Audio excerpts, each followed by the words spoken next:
Ok, chicos, bienvenidos nuevamente a Parashá Shelach Jair, Lecha. ¿Sí, buenas Antonio? noches, Antonio. Qué pena la pregunta. Lo que pasa es que pues cuando usted estaba explicando eso, yo acababa de salir, de llegar. Ajá. Usted decía que la sola presencia de Job era qué, o que él era consejero de Paró, fue lo que le alcancé a entender. Venía Sí, llegando. sí, sí. Mire, recordemos que las luchas del pueblo de Israel son luchas más que todo espirituales. La presencia física en vida o el cuerpo en vida de Job, eso significaba que por los méritos de Job era difícil de que el pueblo de Israel pudiese ingresar. Sí, es una opinión, no es que fuera algo que fuera determinante, pero es una opinión, ¿sí? De que el pueblo de Israel pudiese ingresar debido a que Job vivía ahí. Eso es una opinión. Entonces, en el momento que los espías ingresan a Eretz Israel, Job muere. ¿Qué significa esto? De que los habitantes de Eretz Canaán no tienen méritos, ¿sí?, para entrar en una lucha o en una guerra militar frente a los israelitas, porque frente a los ojos de Hashem no hay méritos para que ellos continúen viviendo en esas tierras que ya previamente le pertenecían a los israelitas. No sé si quedó aclarada tu duda, Antonio. Sí, señor. Gracias. Qué pena, pues que venía llegando y no, No, no le no, entendí. no, tranquilo. Recordemos que aquí estamos todos para aprender. Sí, no, ninguna pena. Pregunten, así me decían los profesores en la universidad. No hay pregunta tonta, sino tonto el que no pregunta, con el debido respeto para todos ustedes, ¿correcto? Entonces, vamos a continuar. Qué Ajá. pena, antes de continuar, una pregunta. ¿Ese Job es el mismo Job que se describe como aquel Job que fue justo, que El tuvo mismo, muchas riquezas? el Ah, mismo, el mismo. listo. El mismo. El único libro de un Goy que está en el Tanakh es el de Job. Ok, gracias. Ok, ¿listo? Bueno, entonces continuamos, chicos. Ok, el castigo de la generación del desierto. Uy, vamos a ocultar aquí el panel de video para que se vea mejor, se aprecie mejor entonces todas estas láminas que fueron hechas con mucho cariño para ustedes. Ok, bueno, vamos a ver entonces qué le sucedió a estas personas. Hashem explica a Moshe el castigo de la generación del desierto. Esta generación, entre comillas, juró él, que vio mis milagros en Egipto y en el desierto y todavía me probó 10 veces, no entrará a la tierra. Sus hijos sobrellevarán el resto del castigo, errando en el desierto por 40 años hasta que todos los hombres de esa generación que abandonó Egipto alcancen la edad de 70 y perezcan. ¿Cómo fue la palabra de Hashem cumplida? Mientras los israelitas viajaban y viajaban y viajaban por diferentes localidades, algunos hombres murieron durante el curso del año, pero la mayoría fallecía el día de 9 de Ab. Todo en Ereb, en toda la víspera del Tisha B'Av, o sea, del 9 de Ab, Moshe proclamaba: id y cavad tumbas para vosotros mismos. ¿Qué significaba esto? Esto era algo un poco medio tétrico. ¿Por qué? Porque todos los hombres comprendidos en edad del ejército entre 20 y 60 años, en Ereb Tisha B'Av, ellos mismos cavaban las tumbas y ellos mismos se acostaban en el fondo de las tumbas. Por si entonces el ángel de la muerte echaba mano sobre ellos, entonces los demás israelitas echaban la tierra y ellos continuaban su camino. En Ereb Tisha B'Av, el 40º año del desierto, un hecho maravilloso sucedió, o sea, en el año 40 del viaje, de estos viajes en el ejército, en el desierto, perdón, en el ejército. Ellos celebraron el 15 de Ab, o sea, en Tu Beab, como un Yom Tov. ¿Qué pasó ese día? Ese día sucedió algo maravilloso. Cuando ellos ya se pernoctaron, ya para prácticamente esperar de que, bueno, le llegara la hora de la muerte física, realmente no sucedió nada, ¿sí? No pasó nada. Ellos se quedaron ahí en sus tumbas en Ereb Tisha B'Av, en Tisha B'Av, luego de Tisha B'Av, el 11 de Av, el 12 de Av, el 13 de Av, el 14 de Av, y veía que no sucedía nada, nadie moría. Entonces el 15 de Av se dieron cuenta que ya ese decreto había sido revocado y por lo tanto fue un día de alegría, de júbilo para el pueblo de Israel, porque el decreto ya había sido superado. Ese día, el día del Tu B'Av, el día del 15 de Av, se dice que es el día más positivo del año. Así como, recordemos que así como Hashem creó la luz, también creó la oscuridad. Así como está el día del 9 de Av, que es el día más negativo del año, tenemos el día del Tu B'Av, que es el día más positivo del año. Y hoy en día en Israel es el día del amor y la amistad. Tomen nota, muchachos, sobre todo Antonio y todos los que somos esposos, el día de Tu B'Av, el día de 15 de Av, nosotros debemos darle un detallito a nuestras esposas, sin olvidar que cada Erev Shabbat debemos darle un detallito a nuestras esposas, porque ellas son las que preparan todo el tema y la preparación del Shabbat y de la Halá y todos estos temas para mantenerlas a ellas contentas y felices. Pero este día es un día muy especial, ¿sí? En el cual pues se ha modernizado como el día del amor y la amistad en Israel. Y una vez hace como dos años nosotros hicimos el día del amor y la amistad, un día del 15 de Av en nuestra comunidad. Así que ya saben, es propicio, es de una buena secular dar un detalle el día del 15 de Av. Ok, entonces, ellos celebraron el 15 de Av como un Yom Tov, un día bueno, como un día festivo. Esta es una de las razones para las que nosotros celebramos esta fecha puntualmente como un día de júbilo. El Todopoderoso le hablaba indirectamente o por un ángel o por los Urim Betumim, o él le mostraba a Moshe oscuras visiones cuando sucedió los eventos posteriores al el tema de los espías. O sea, Moshe no le habló, Hashem no le habló a Moshe directamente durante todo ese tiempo, sino de esta forma, ¿sí? Indirectamente, por ángel o por los Urim Betumim. Recordemos que los Urim Betumim son aquellos, este rollo, en el cual tiene la combinación del nombre de todos los nombres del Eterno y que se encuentra dentro del pectoral del Cohen Gadol. ¿Perfecto? El decreto que los israelitas demoraran en el desierto realmente los benefició en varios modos. Número uno, Hashem dijo, originariamente yo había jurado en mi furia que la generación del desierto perdiera como castigo su mundo venidero, su Olam Abba. Los 40 años de vagar también beneficiaron a aquellos que entraron.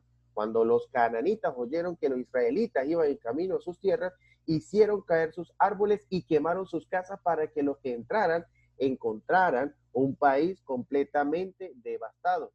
Número 3, Hashem dijo, si yo traigo al pueblo a Erez Israel, inmediatamente cada uno se apresurará a su campo y su viñedo y se dedicará toda su energía a cuidarlos. Dejadme recluir a los Ben Israel en el desierto por un periodo de 40 años durante el cual ellos se prepararían en Torah, en Misbot, en Alajot, en todos estos temas para fortalecimiento de su espíritu y de su emuná mientras comen el maná.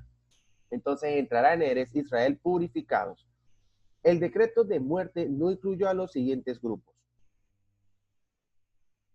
Yehoshua y Caleb, las mujeres de la generación del desierto, porque ellas no lloraron.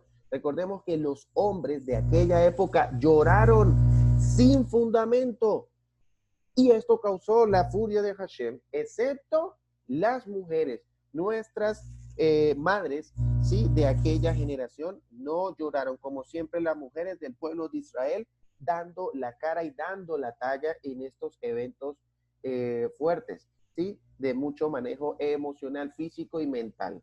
Los hombres por sobre 70, por ejemplo, Yair y Mahir, los hijos de Menashe, quienes nacieron cuando Jacob estaba aún con vida. Los miembros de la tribu de Leví, dado que ellos no habían participado en el pecado del becerro de oro, de los espías y en los otros incidentes de rebeldía, tampoco ellos han participado haciéndole afrenta a Hashem.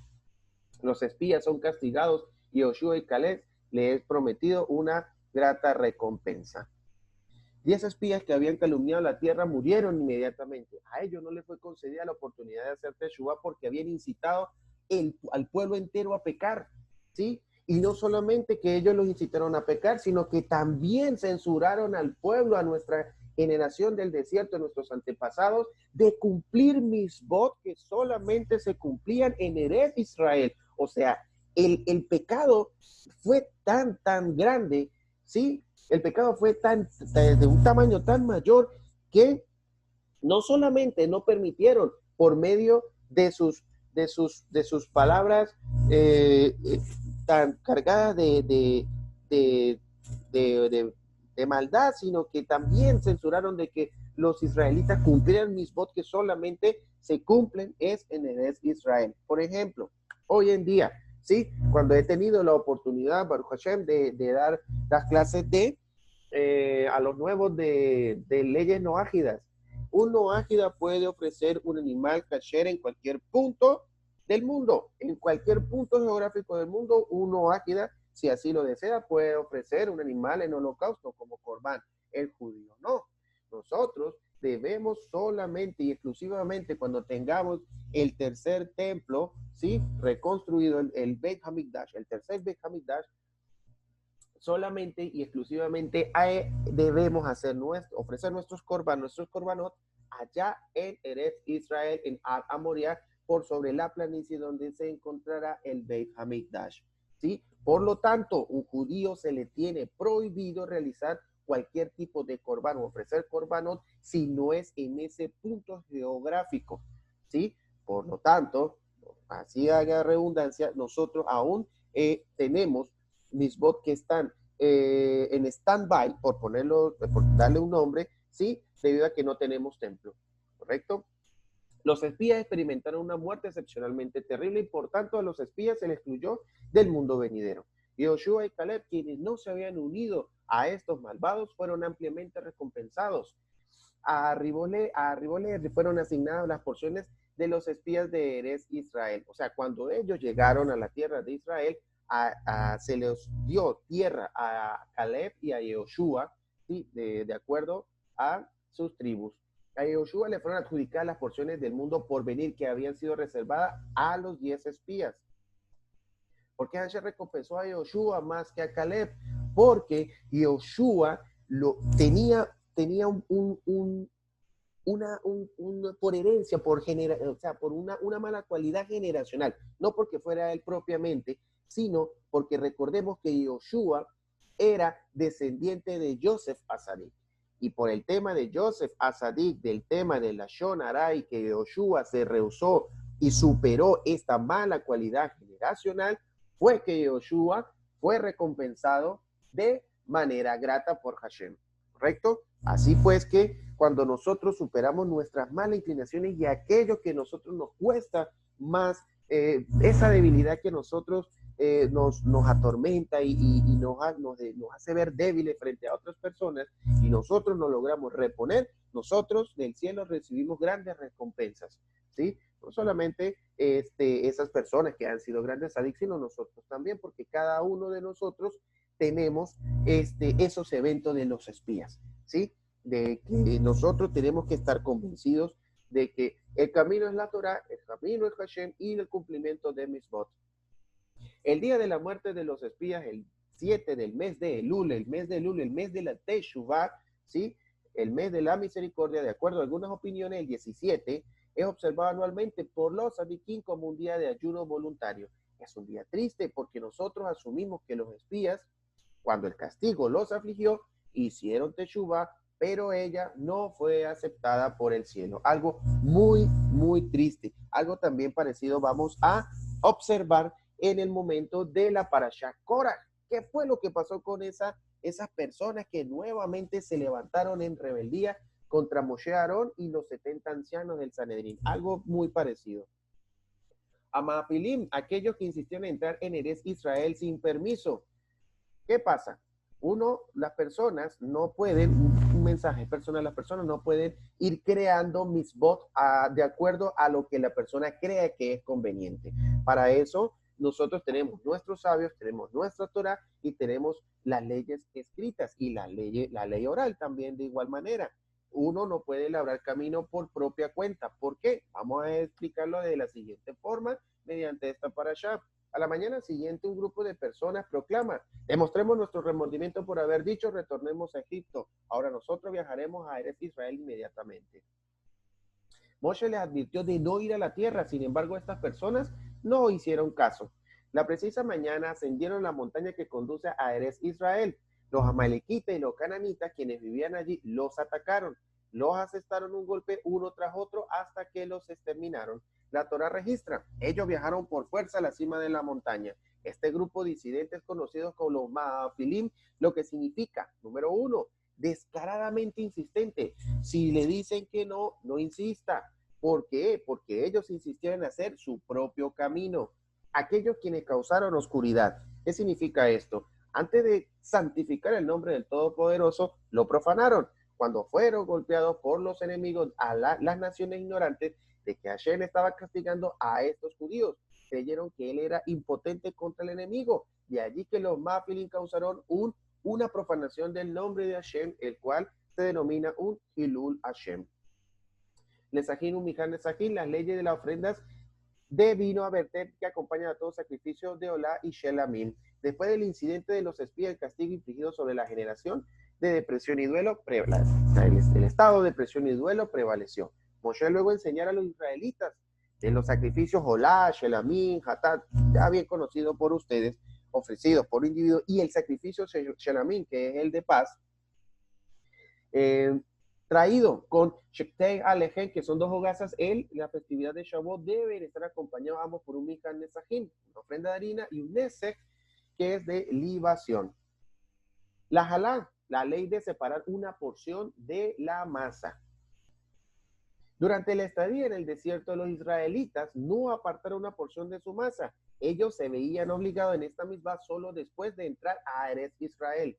De ahí, cuando quiera que alguno que hacía una medida de masa, un homer de masa, de las 5 clases de grano, ¿sí? En la cual nosotros nos abstenemos de consumir en festividad de Pesa, la cual nosotros le denominamos Hametz.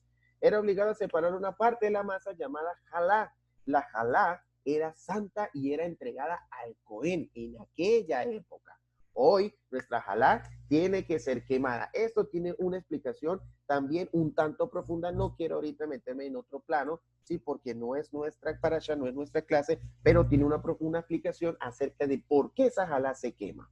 A pesar de que nosotros cumplimos nuestra obligación, hoy aún separando una muy minúscula cantidad de masa, el minhag, o sea, la costumbre, es separar un quesait, aproximadamente 26 gramos o 29 gramos de masa y quemarla.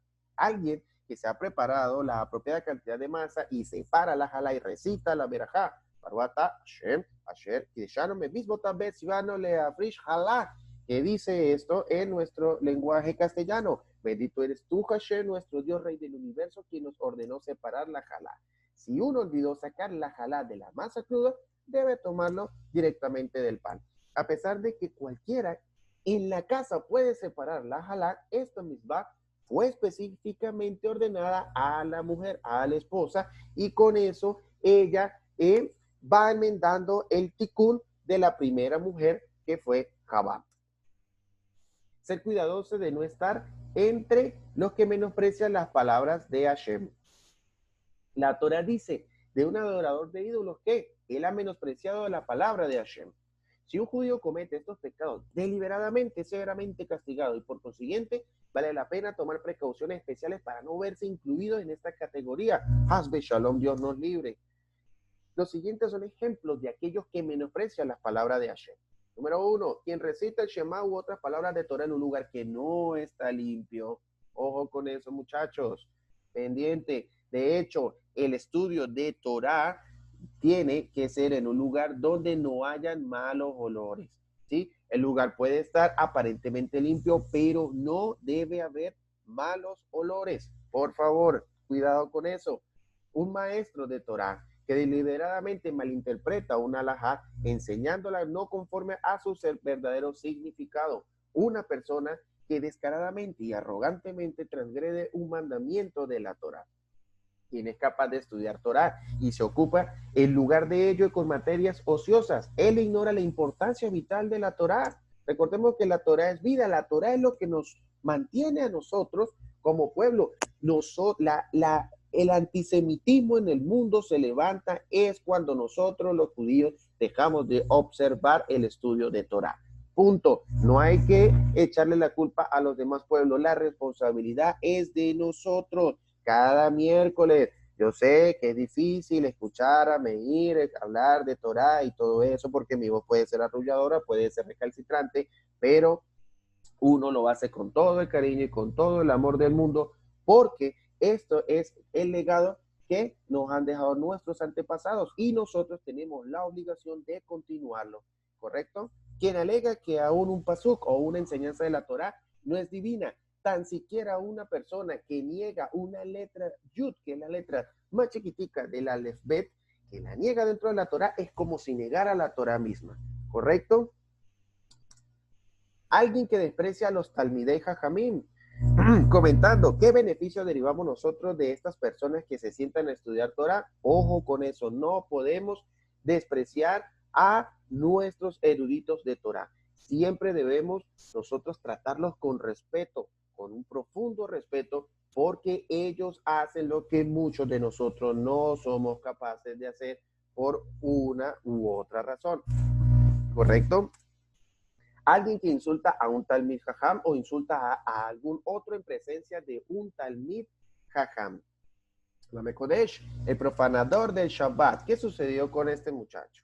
Cuando Hashem decretó que la generación del desierto no entraría a la tierra, un hombre razonó. Los hombres de esta generación que saben que nunca alcanzarán Eretz Israel pueden ahora a relajarse, ¿sí? Pueden ahora comenzar a tratar la misbot de manera ligera o de manera rápida. Yo profanaré el Shabbat a fin de demostrar las graves consecuencias de mi pecado. Por consiguiente, violó las leyes del Shabbat por Leshem Shamaim, de modo que su castigo sirviera como una advertencia a los israelitas. ¿Qué hizo esta persona? Fue al campo y reunió varas. Eso era una de las 39 labores que se prohibieron con base a la construcción del Mishkan. Entonces, por lo tanto, era un acto prohibido en Shabbat. Moshe había designado custodios y ellos lo encontraron recogiendo las varas. 2 testigos le advirtieron de cesar su labor prohibida, pero él continuó.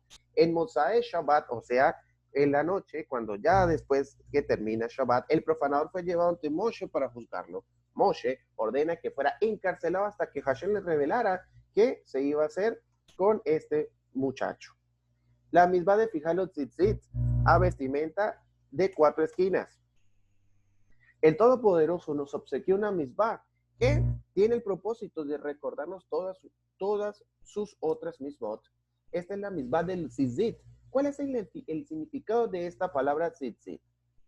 Tzitzit significa flecos, ¿sí? Ellos se refieren a las hebras que deben ser hechas para el propósito explícito de la misbah anudada de acuerdo con las especificaciones halágicas y fijadas a vestimenta de 4 esquinas.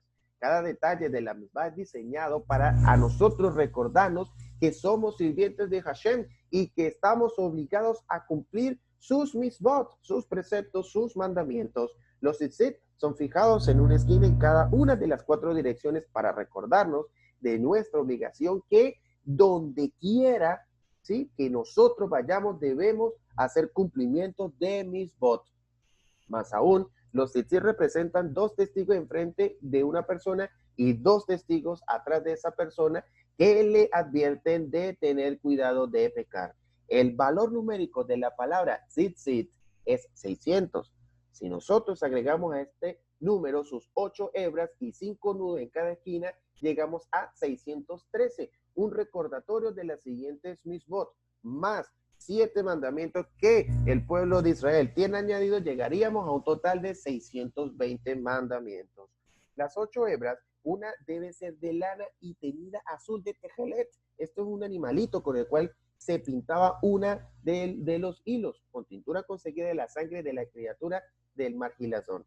Esta hebra no puede ser coloreada con tinta azul obtenida de ninguna otra fuente, solo de ese animalito. La hebra azul en el tzitzit sugiere el trono de gloria celestial en lo alto. Hace poco se presume que ese animalito, el gilazón, fue conseguido, ¿sí? Por lo tanto, se tomó la decisión de estudiarse, ¿sí? Con los sabios, si se podía o no retomar esa costumbre de pintar uno de los tzitzit de azul. Pero unos sabios dijeron que sí, otros dijeron que no. Entonces, como es un mahloket, o sea, una discusión, entonces preferiblemente no lo hicieron. Por lo tanto, por eso es que ustedes, cuando nosotros íbamos a Tefilat de Shacharit, bien fuera en los días de la semana o en Shabbat, todos los sisiot de nuestro Talit Katán y nuestro Talit Gadol son, bueno, Talit Katán de los muchachos que tienen la costumbre Ashkenazí, son de color blanco, ¿sí? Recordemos que nuestra minag, nuestra costumbre de los sefardí es usar el Talit Katán adentro de la ropa, por lo tanto no se ven. Nosotros hoy en día no tenemos el gilazón, es un mahloket, ¿sí? Se consiguió un animalito que pudiese haber sido el gilazón, pero al final no se determinó si era así o no. Ok. Los tzitzit también insinúa el Yexias Mizraim, el éxodo de Egipto, la salida de Egipto, mejor dicho sea de paso. Ellos están fijados solo en la vestimenta de 4 esquinas para aludir las 4 etapas de redención prometidas en Shemot 6:6-7. Y yo los sacaré, los liberaré, los redimiré y los llevaré. La Torah llama a las esquinas de las vestimentas kisuvim, que también significa alas, que también significa ala, kinufim, creo que es kinufim. Si Yacar me puede corregir esa palabra, por favor se lo agradecería. O cualquiera de los muchachos. Esto insinúa que él lo redimió a Egipto y raudadamente como sobre las alas de águila. La misbah de tzitzit se aplica solo de día. Solo de día. Ningún tzitzit es fijado a ropa de dormir. Por consiguiente, las mujeres están exceptuadas de esta misbah, al igual que estas están de las mismas vinculadas a tiempo fijo. Entonces, vamos a ver una pequeña, vamos a ver de continuación, una pequeña reflexión, una pequeña enseñanza de esta parashá por parte del Rab Tuvia Server de Jabat de La Plata de Argentina. El relato central de la parashá de esta semana es la historia de los espías. En resumen, Moshe manda 12 espías, uno líder de cada tribu, a recorrer la tierra de Israel para ver los pueblos que estaban asentados ahí, para ver las ciudades que estaban, los frutos, el lugar, etc. y traer un reporte de vuelta para la gente, para que sepan que podíamos ir y era un buen lugar de donde estábamos yendo, que Dios nos estaba entregando, etc. Los 12 espías van y 10 de los 12 espías traen un reporte terrible sobre la tierra. El pueblo era muy fuerte y las ciudades eran amuralladas, los frutos eran extraños, frutos enormes, etc. La gente que vivía ahí eran gigantes, imposible entrar, al punto tal dijeron, ni siquiera Dios puede hacernos entrar en este lugar.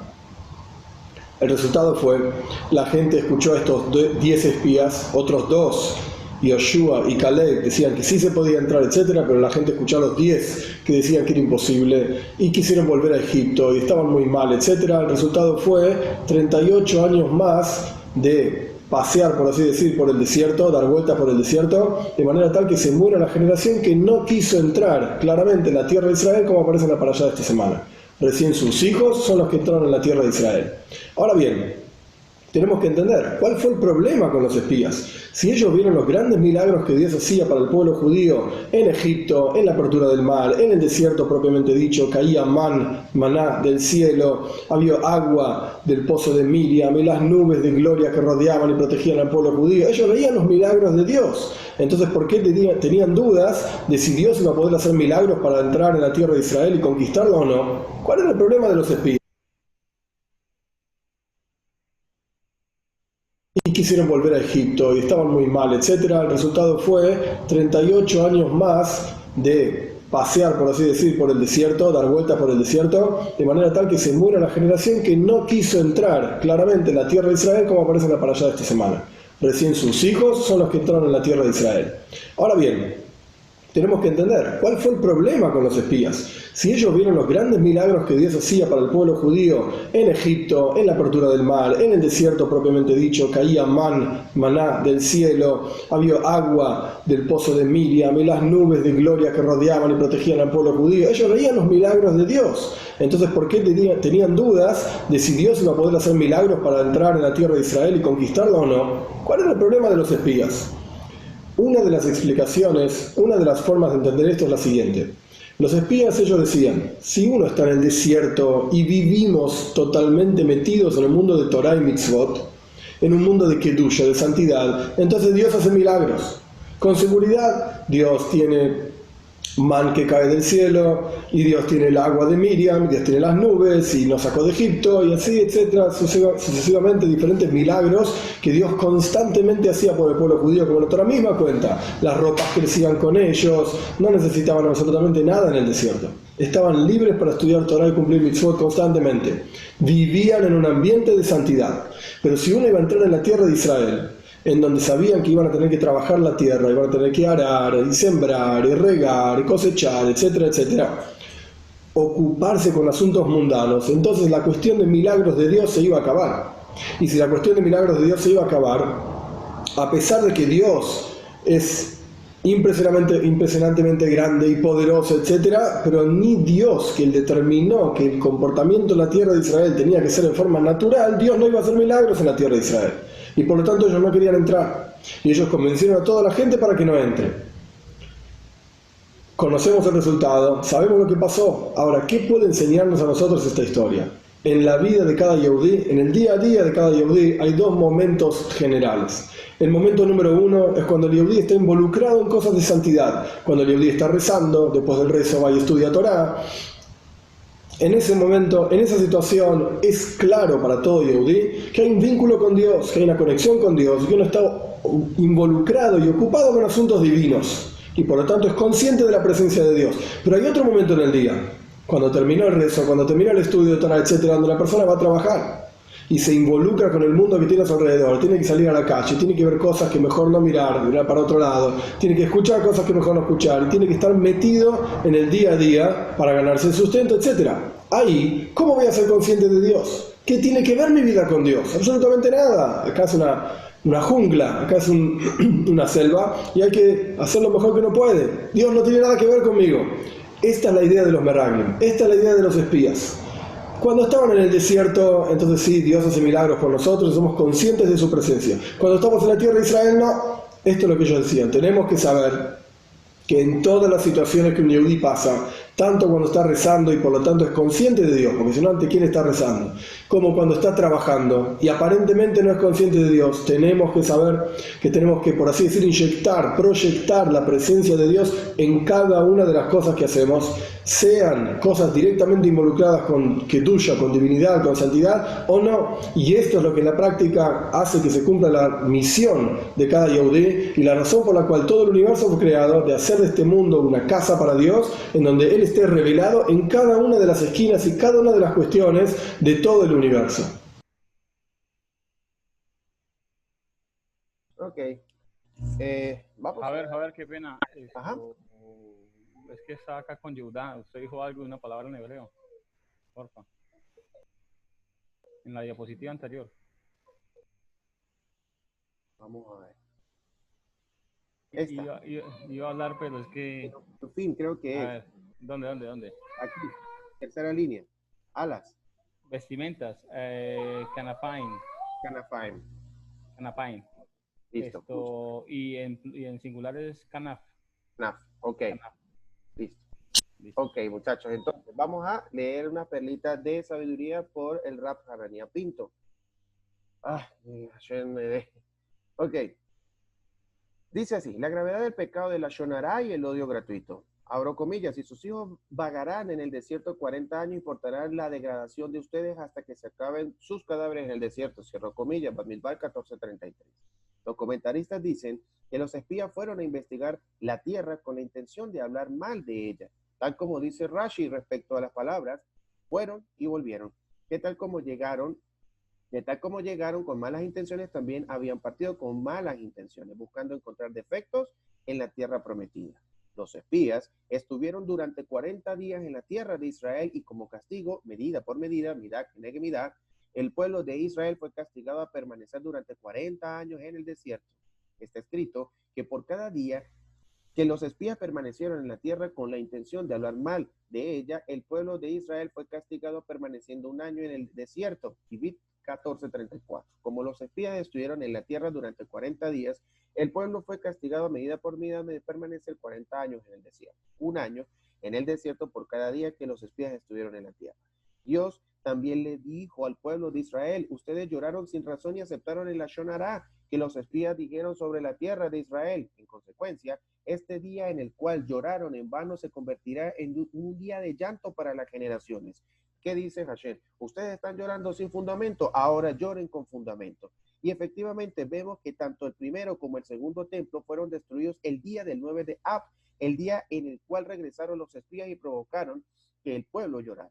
De esto debemos aprender que si por el pecado de hablar lashon hará en la tierra del pueblo de Israel mereció un castigo tan severo, permaneciendo 40 años vagando por el desierto, y los dos templos fueron destruidos un 9 de Ab, el castigo será muchísimo más severo por el pecado de hablar lashon hará del prójimo, Arajim 15a. Además, cuando alguien habla mal de otra persona, eso significa que la odia gratuitamente, el mismo odio a causa del cual se destruyó el segundo templo. Debido a que lo que lleva a la persona a hablar mal de su prójimo es el odio gratuito, se la considera como si ella misma hubiera provocado la destrucción del templo. Tal como todos lo reconocemos, la gravedad de la destrucción del Beit HaMikdash, también debemos entender la gravedad del pecado de la lashon hará, que fue lo que llevó a su destrucción para que no seamos considerados como responsables de esta destrucción. Cuando Hashem ve que la persona desea alejar de su boca las palabras prohibidas y cerrar sus oídos para no oír la lashon hará, entonces le otorga una ayuda especial para que no se halle en situaciones de prueba. Y si llega a tener que enfrentarlas, desde el cielo la ayudan para que pueda superar esa prueba. Bien, amigos, esto ha sido todo por hoy. No siendo más, les deseo a todos que pasen una feliz noche. Gracias a todos ustedes por su tiempo. Y bueno, entonces nos estaremos viendo en las próximas clases de Ezrat Hashem el día de mañana, ¿sí? Nuestro Javier Yacar Moreno va a hacer la participación en el seminario judío Pardes, ¿correcto? Entonces, por favor, todos conectaditos, bien juiciosos el día de mañana, porque debemos apoyar esta iniciativa. Entonces, a todos les deseo que pasen un buena noche y Laila Tov. Hola a todos, Javier y Shabbat Shalom.